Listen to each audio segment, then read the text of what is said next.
Birshut Merav Rabotai, avec la permission d'Hachem.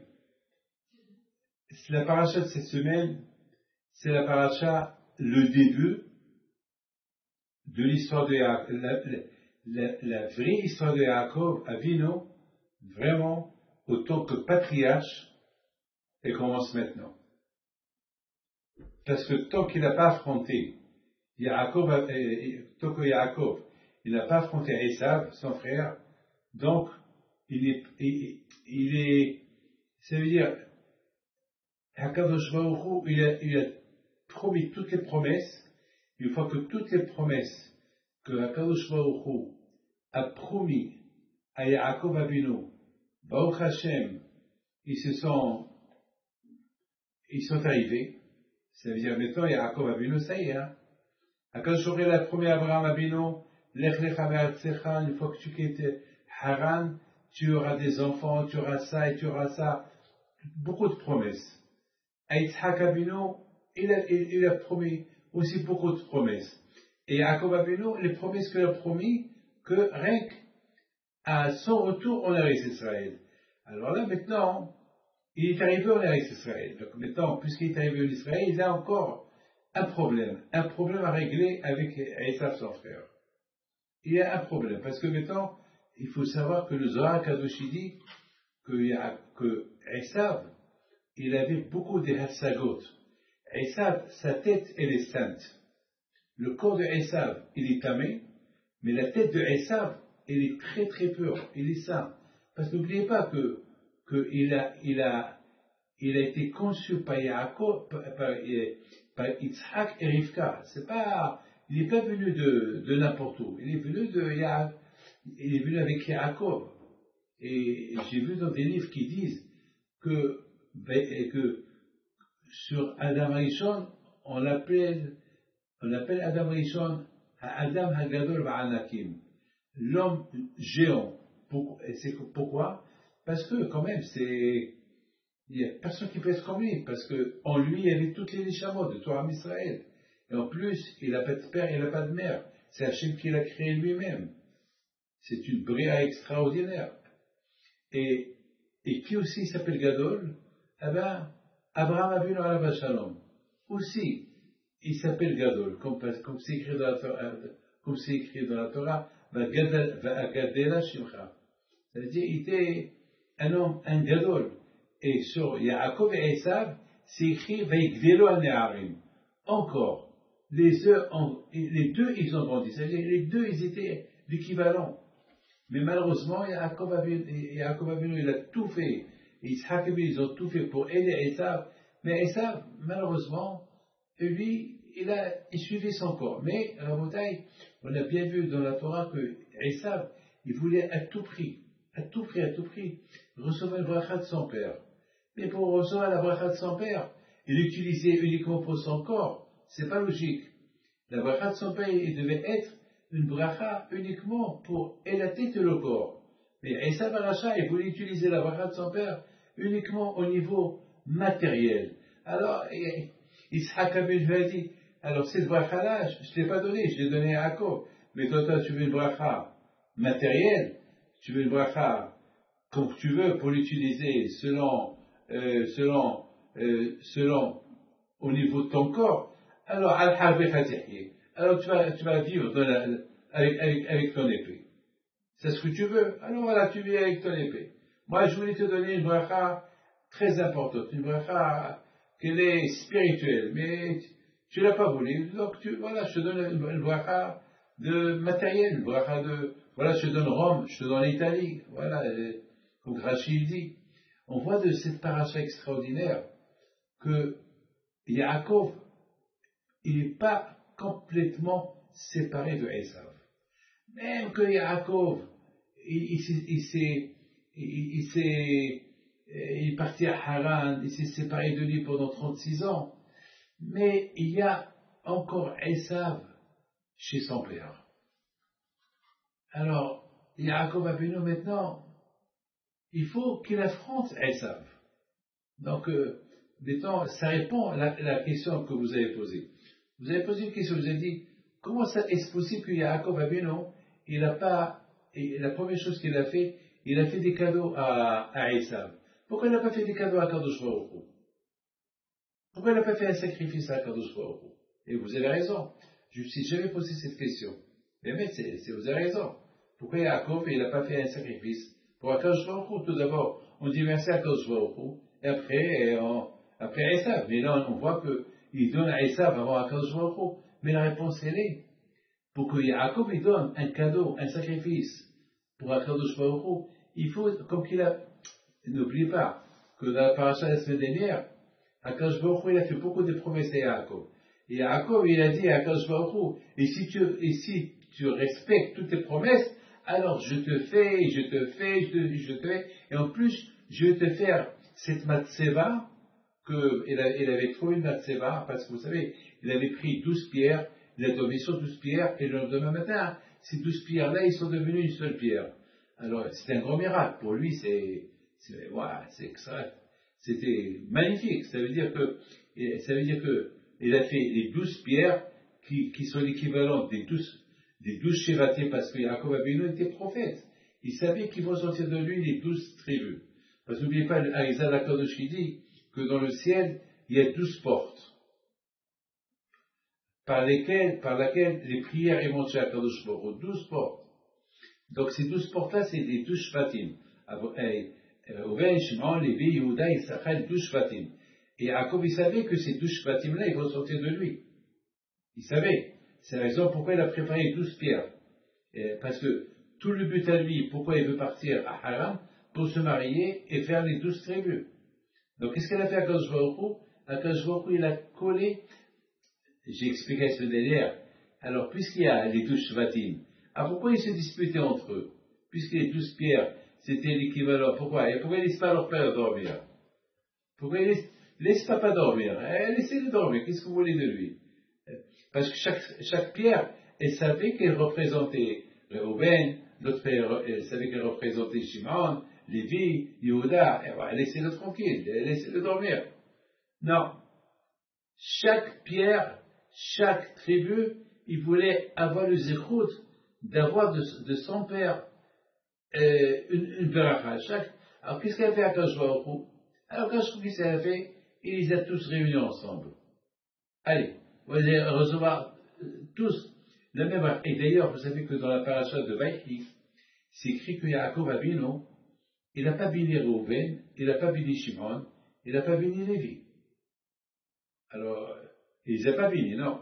Le contraire, il leur a fait il les a criés. Reuven lui a dit, tu es coléreux, tu as changé mon lit, tu m'as changé de place. Et Shimon et Lévi aussi, il leur a crié, pourquoi vous êtes partis, pourquoi vous avez tué les gens de Shrem. Il les a agrandés, il les a pas bénis. Mais vers la fin, on a vu que Yaakov Avinu s'écrit qu'il a béni tous ses enfants.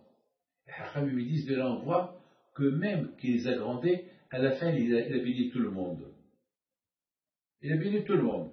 Donc vous voyez que Akadosh Baruch Hu, il a voulu que les 12 tribus, il laisse leur papa dormir. Alors il les a tous réunis.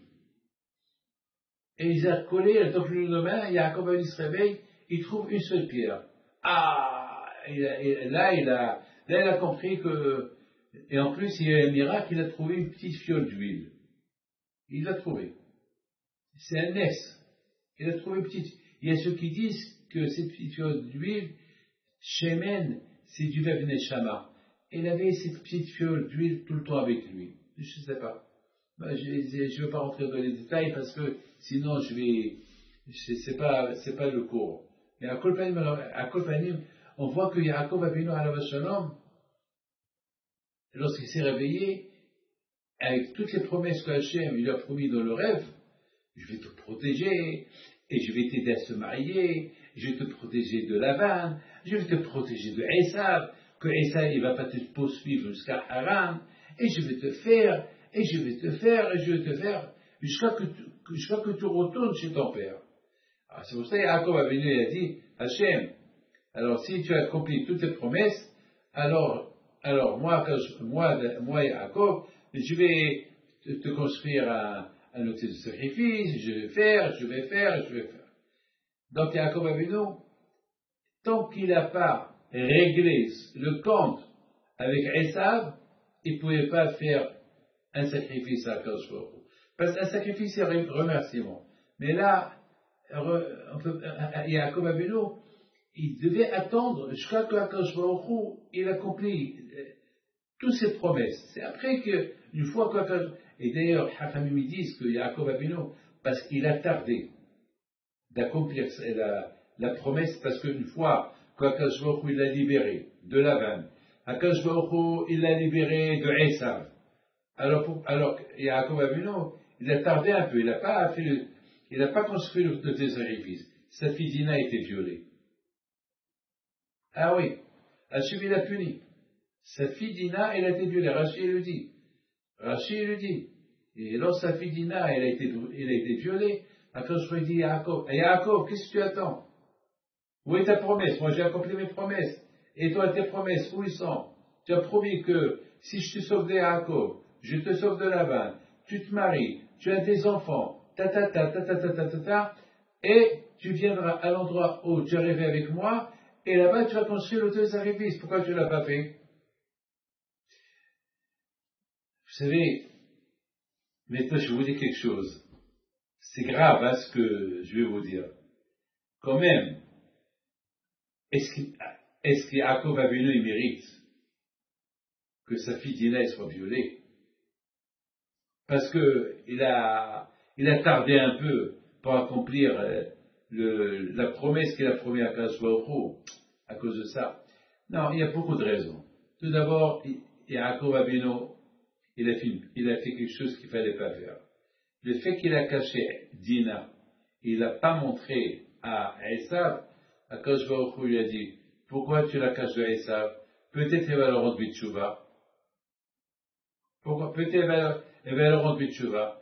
Puisque tu ne veux pas la donner à Esav, ton frère, et pour qu'elle le rende Bitchouva, alors je vais te punir par elle.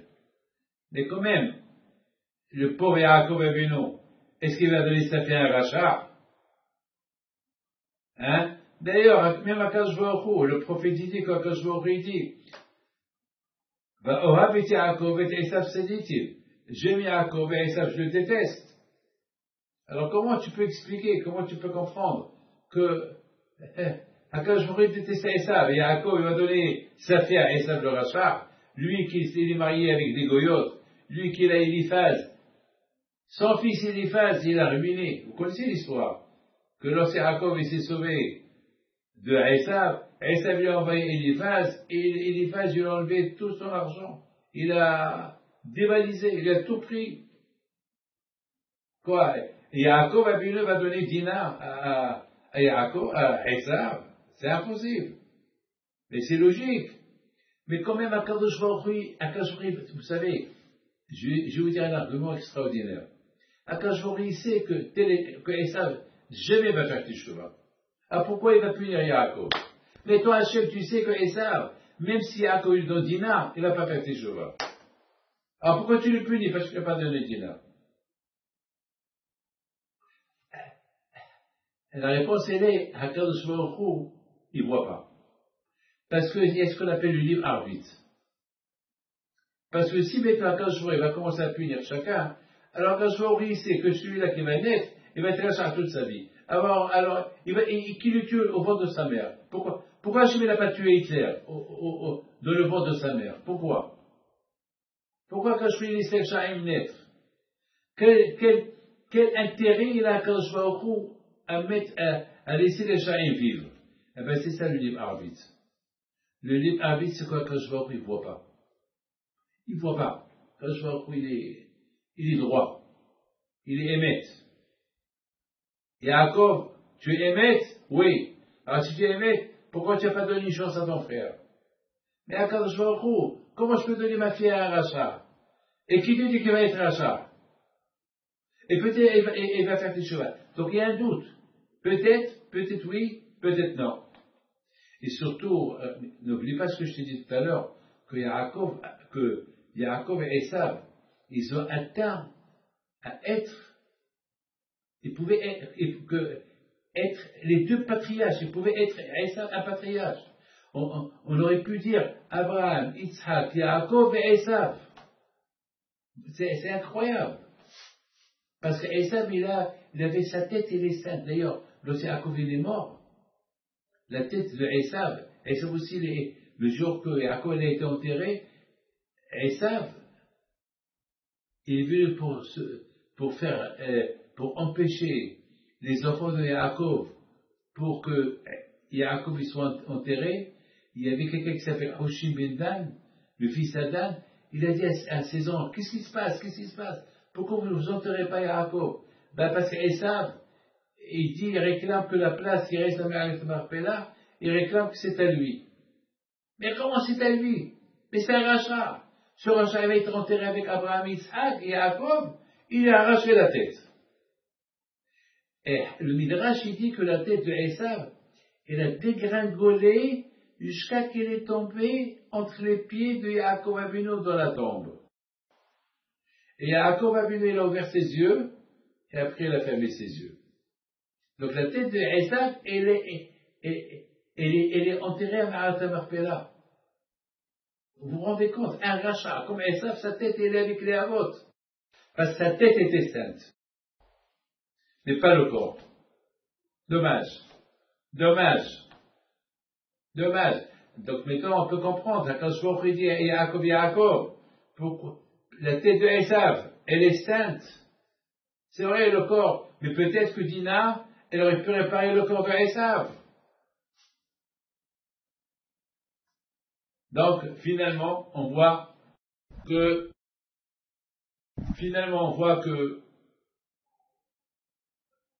Yaakov Avinu alav shalom, le fait qu'il n'a pas donné la chance à son frère en lui donnant Dina, donc Akadosh Baruch Hu, il a puni avec Dina. Mais on a posé une question tout à l'heure. Mais la logique, elle est là. On ne peut pas donner. Moi, David Pinto, est-ce que quelqu'un va venir chez moi un rachat comme Esav et je cache ma fille pour qu'elle ne le voie pas, pour que lui ne la voie pas. Vous savez quel âge il avait Esav? Il avait peut-être qu'il avait, il a dépassé la centaine. Ah bah oui, il a dépassé la centaine. Il avait peut-être 110 ans, il avait. Quoi, il va lui donner Dina qu'elle avait à peine, je ne sais pas, été jeune, une fille de Tzadéket, la fille de Léa, la fille de Yaakov, il va la donner à un vieux, c'est impossible. Mais Akadosh Baruch Hu, pour Akadosh Baruch Hu, non. Sa tête, elle est sainte. Peut-être Dina, il pouvait l'arranger. Miodéa. Vous savez, n'oubliez pas que de Esav, il se sortait beaucoup des Tzadékim, hein. À tel point que Hachamim lui disent que même Amalek, les descendants de Amalek, ils étaient à la Yeshiva, en train d'étudier la Torah, à Bnei Brak. Les enfants de Haman Arasha. Vous imaginez Haman, qui a voulu tuer tous les Juifs, de lui ils sont sortis des Tzadékim. C'est la folie, ça veut dire que Esav, il avait quelque chose de ça, de kadosh en lui. Mais malheureusement, il n'a pas suivi son... Mais maintenant, il faut comprendre que, étant donné que Yaakov il a souffert de cette situation de Dina, parce qu'elle a été violée, Akadosh Baruch Hu il a fait que de Dina, elle est sortie Asnat, et de Asnat, il s'est sorti Ephraim et Ménaché. C'est la folie. Aïe, aïe, aïe. Ça veut dire qu'Akadosh Baruch Hu il a récompensé Yaakov. Et Yaakov, il te manque des tribus. Et qui va compléter? Parce que Lévi, il appartient à Akadosh Baruch Hu. Mais on a besoin de 12 tribus. On a besoin de Yeshua Benoun. Et de qui Yeshua Benoun est sorti? De Ephraim. Ephraim, c'était qui? Le fils de Asnat. Et Asnat, c'était qui? La fille de Dina. Et Dina, et Osnat, c'est qui son père? Un goy. Shechem ben Hamor. C'est la folie. Étant donné que, enfin, d'un côté, d'un mal, il est sorti un bien. Akadosh Baruch Hu, il a puni Yaakov. Pourquoi? Parce qu'il a caché sa fille. Pour que son frère ne la prenne pas. Mais étant donné que Yaakov, il n'avait pas le choix, il ne pouvait pas donner sa fille à un raja. Et lui, c'est pas Akadosh Baruch Hu. pour lui, c'est pas logique. Il peut pas donner sa fille. Je comprends Akadosh Baruch Hu. Akadosh Baruch Hu, il voit à sa façon. Yaakov, il a vu à sa façon. Mais tenu qu'Akadosh il voit à sa façon, alors il a puni Yaakov. Mais de l'autre côté, Yaakov, il a raison de ne pas donner sa fille à Esav. Alors quand j'ai la fille, que de Dina, lorsqu'elle a été violée, la fille qu'elle est née, eh ben, elle s'est mariée avec Youssef. Et de Youssef, ils sont sortis de Shvatim. C'est les hishgonot de la Kadosh Baruch Hu, on ne les comprend pas. Donc maintenant, on comprend très bien, c'est la raison pourquoi Kadosh Baruch Hu, jusqu'à maintenant, il n'a pas puni Yaakov Avinu. Il a laissé donner des cadeaux à Esav.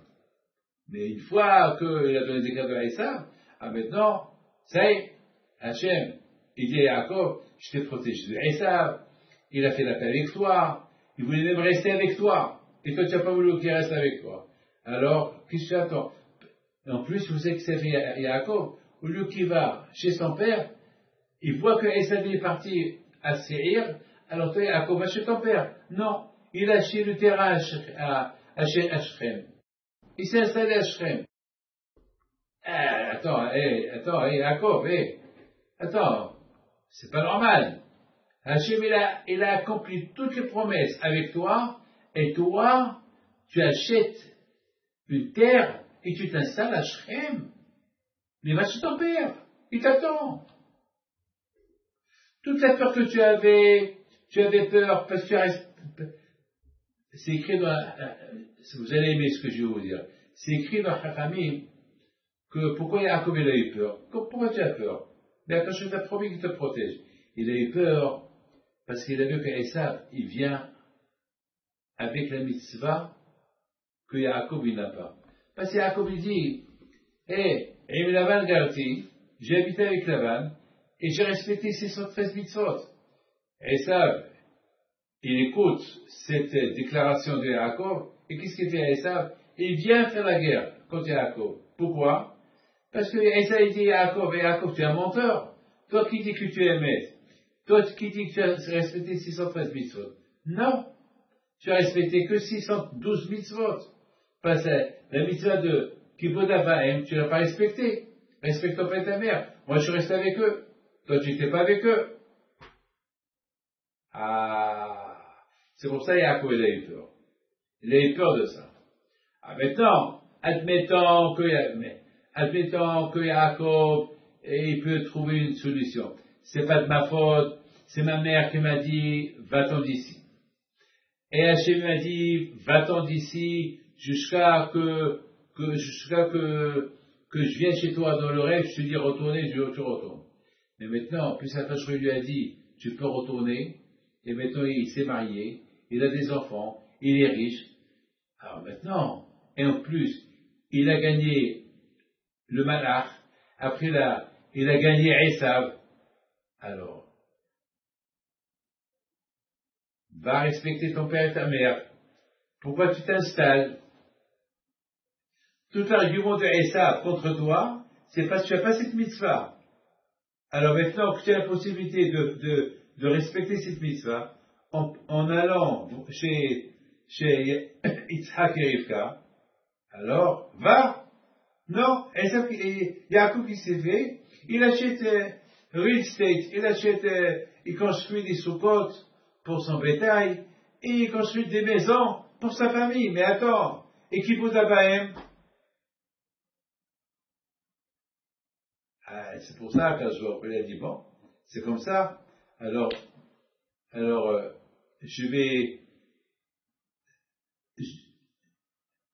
pour te réveiller de ce que tu as fait là, alors, sa fille va être violée. Mais même avec cette punition, il a fait que de cette punition, il est sorti quelque chose de magnifique. Bon, maintenant, ça, c'est une réponse à cette belle question que vous avez posée. Pourquoi Yaakov Avinu, à Shalom, pourquoi il n'a pas fait le sacrifice à Kadosh Baruch Hu avant de donner des cadeaux à Esav? Et bien, Hachem, on va essayer d'expliquer autre chose, Be'ezat Hashem.